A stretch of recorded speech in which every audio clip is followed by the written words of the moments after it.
Hola, ¿qué tal? Bienvenidos a una nueva lección más del permiso B de conducción de Autoescuela London.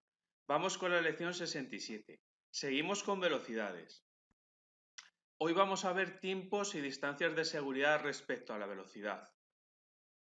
Vamos con la definición de tiempo de reacción. El tiempo de reacción es el tiempo que transcurre desde que un conductor percibe un estímulo hasta que responde al mismo. Es decir, desde que vemos, por ejemplo, las luces de freno del vehículo que nos precede, que frena de repente, pues el tiempo que vamos a tardar en reaccionar a ese estímulo es el tiempo de reacción. Y va a depender mucho, pues, de la edad que tengamos, de si estamos cansados, somnolientos, es decir, de muchos factores. Nos dicen que el tiempo de reacción de un conductor es de aproximadamente 0,75 segundos, es decir, entre medio segundo y un segundo, más o menos, como norma general. Distancia de reacción es la distancia que recorre el vehículo durante este tiempo de reacción que hemos comentado antes. A mayor tiempo de reacción, es decir, si nos cuesta más reaccionar, será la distancia recorrida mayor. También será la distancia recorrida mayor si vamos a más velocidad. No es lo mismo ir a 50 km por hora que a 90. Si vamos a más velocidad, aunque reaccionemos en el mismo tiempo, es decir, en medio segundo, por ejemplo, recorreremos mayor distancia. Distancia de frenado. Esta ya es la distancia recorrida por el vehículo desde que el conductor acciona el freno hasta que queda detenido. Es decir, por un lado estaba la distancia de reacción, es decir, mientras reaccionábamos, pero esta distancia es ya cuando ya hemos reaccionado y estamos pisando el freno. Y esta distancia también va a depender, va a variar dependiendo de los siguientes factores. También de la velocidad a la que se circula. No es lo mismo, como he dicho antes, ir a 90 km por hora que a 50. ¿Por qué? Porque a mayor velocidad le va a costar más tiempo detenerse al vehículo. Va a depender también del estado de los neumáticos, de la suspensión, del tipo de frenos que tengamos, si están deteriorados, de la carga del vehículo. No es lo mismo ir muy cargado o que un vehículo pese mucho a que no, porque va a tener ese vehículo mayor inercia y va a costar más detenerlo. Del estado también del pavimento. Ya veremos que con pavimento mojado, es decir, la distancia de frenado puede llegar a ser, se puede incrementar hasta el doble que con pavimento seco. Y si estuviera el pavimento helado, con hielo puede ser hasta 10 veces mayor.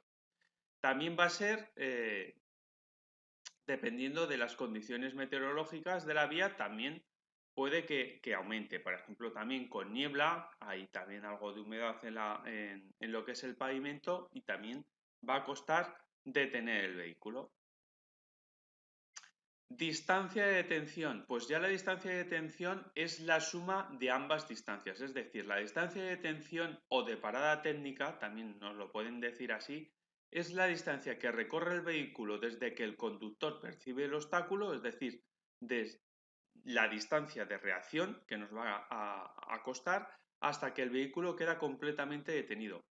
Repito, la distancia de detención es la suma entre la distancia de reacción, lo que nos cuesta reaccionar y el vehículo sigue rodando, y más la distancia de frenado, es decir, una vez que pisamos el freno, lo que le va a costar al vehículo detenerse. Por lo tanto, recapitulando un poco, el tiempo de frenado varía con la velocidad, con la carga del vehículo, la eficacia de los frenos, el estado de los neumáticos, la aerodinámica, la suspensión, el estado de la calzada y en general del estado del vehículo y del conductor. Y el tiempo de reacción varía ya más con factores del estado psicofísico del conductor, tales como la fatiga, sueño, concentración, tasa de alcohol, drogas, es decir, también si vamos con los efectos del alcohol, las drogas, alguna enfermedad o con los efectos de la medicación, nos va a costar también más reaccionar.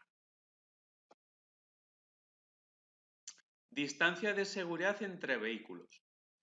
Nos dice el reglamento que cuando circula detrás de nosotros otro vehículo, deberemos dejar entre ambos un espacio libre que nos permita detenernos en caso brusco de freno, de que frene bruscamente. Entonces, tenemos que guardar una distancia de seguridad para evitar colisionar con él, teniendo en cuenta especialmente las condiciones de la vía y de la velocidad que llevamos, de la adherencia, del tipo de freno que tenemos, etc.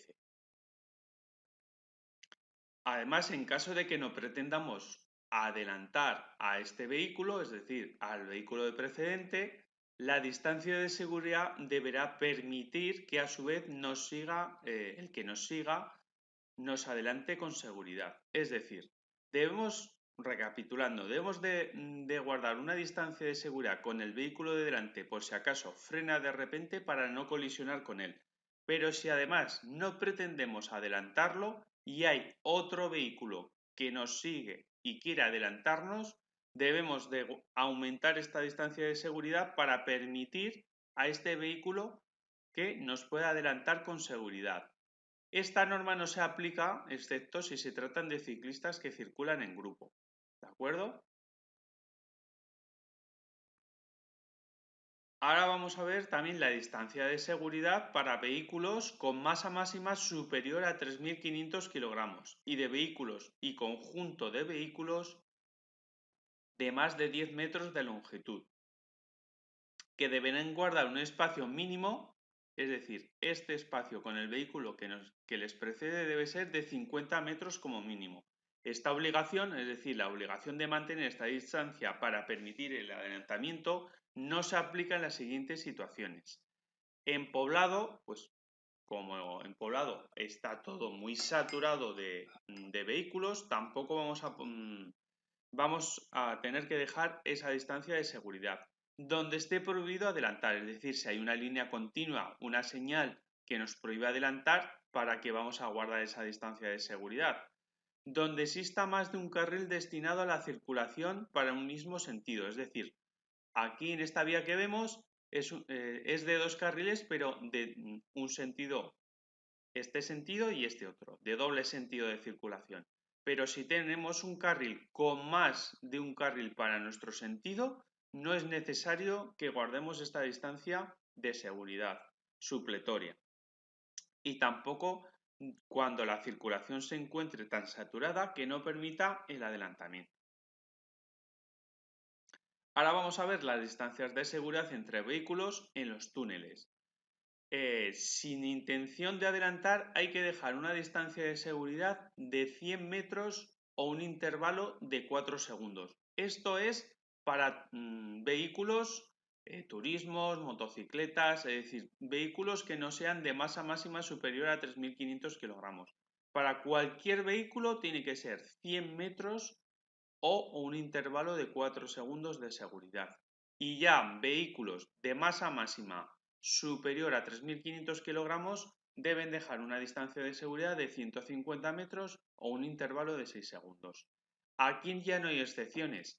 Si tienen intención de adelantar, dejas solo la distancia de seguridad. Si no quieres adelantar, dejas 100 metros o 150 metros. ¿Cómo se calcula el intervalo de seguridad? Pues muy fácil. Vemos cualquier elemento que haya en la vía, cuando pasa el vehículo que nos precede, cuando pasa por este elemento, el que sea, contamos mentalmente 1001, 1002, 1003, 1004. Ya llevaríamos ahí, cuando justo pasamos nosotros, llevamos ya un intervalo de 4 segundos. Si contando así mentalmente hemos pasado ya por el obstáculo y no hemos llegado al 1004, es que no llevamos los 4 segundos de seguridad. Y ahora, en general, también nos dice el reglamento, siempre debemos mantener una distancia de seguridad respecto al vehículo que nos precede de un mínimo de 2 segundos en zona urbana y de 3 segundos en carretera. Esta distancia de seguridad nos permitirá, pues, reaccionar con tiempo suficiente para poder tomar las decisiones más adecuadas ante circunstancias imprevistas. Luego también en determinadas circunstancias deberemos aumentar esta distancia al menos un segundo más respecto al vehículo que nos precede. Por ejemplo, cuando se conduce bajo condiciones ambientales adversas, con lluvia durante la noche, es decir, vemos mal, hay lluvia, nos va a costar más detener el vehículo, pues aumentaremos un segundo más la distancia de seguridad. Cuando el estado del conductor no es el más adecuado, por ejemplo, si se encuentra fatigado o somnoliento, es decir, si nos encontramos fatigados, somnolientos, sabemos que nos va a costar más reaccionar. Entonces aumentamos un segundo más la distancia de seguridad con el vehículo que nos precede.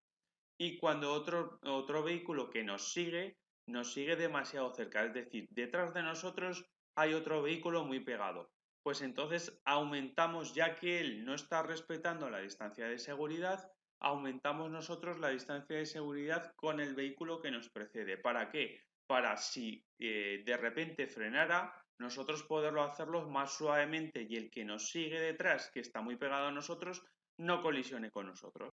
Ahora vamos a hablar de la separación lateral. La separación lateral adecuada para evitar un peligro con una corrección de trayectoria. Es decir, como norma general sabemos que debemos siempre circular lo más ceñido posible al borde derecho de la calzada, especialmente en cambios de rasante, de visibilidad reducida y en curvas también. Entonces, como norma general, esta separación lateral dependerá pues, de la velocidad a la que vayamos, del estado de la calzada, de los vehículos que se cruzan. No va a ser lo mismo cruzarse dos motocicletas que dos camiones, de las condiciones meteorológicas y ambientales, la distancia mínima que se debe respetar a realizar un adelantamiento. Esta siempre deberá ser suficiente y proporcional a la velocidad y a las características y anchura de la calzada.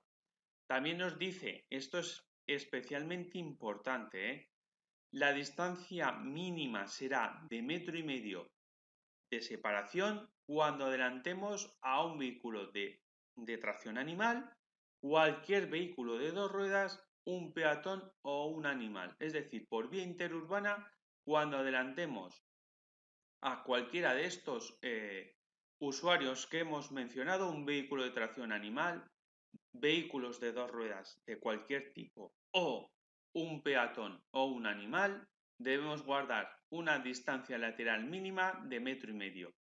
Cuando el adelantamiento se realice a cualquier otro vehículo, distinto de estos citados anteriormente, o tenga lugar dentro de poblado, es decir, en poblado ya no hay que dejar este margen de 1,5 metros, pues el conductor del vehículo que realice el adelantamiento dejará una distancia lateral de seguridad proporcional a la velocidad y a la anchura y características de la calzada. Bueno, conclusión final. Que circulando a alta velocidad se recorre más distancia en el mismo tiempo, por lo que se dispone de menor espacio para reaccionar. Que la velocidad es uno de los factores de riesgo que más incide en la seguridad, ya que si surge un problema inesperado será más difícil evitarlo. Por este motivo se imponen limitaciones de velocidad, dependiendo de la vía por la que se circule, por la que circulemos y dependiendo del tipo de vehículo que conduzcamos. ¿Qué necesitamos? Pues anticiparnos a las condiciones y circunstancias que nos encontramos en la carretera y que para ello es necesario siempre pues no rebasar los límites autorizados, adaptarnos a las circunstancias del momento, ser dueños en todo momento del vehículo para poder detener el vehículo dentro de los límites de su campo de visión y poder reducir la velocidad de un modo suave, progresivo y no bruscamente. Pues nada, ya hemos llegado al final de esta lección. Gracias por atendernos. Ya sabéis dónde nos podéis seguir, en autoescuelalondon.com o en Facebook Autoescuela London. Nada, venga, un saludo, hasta luego.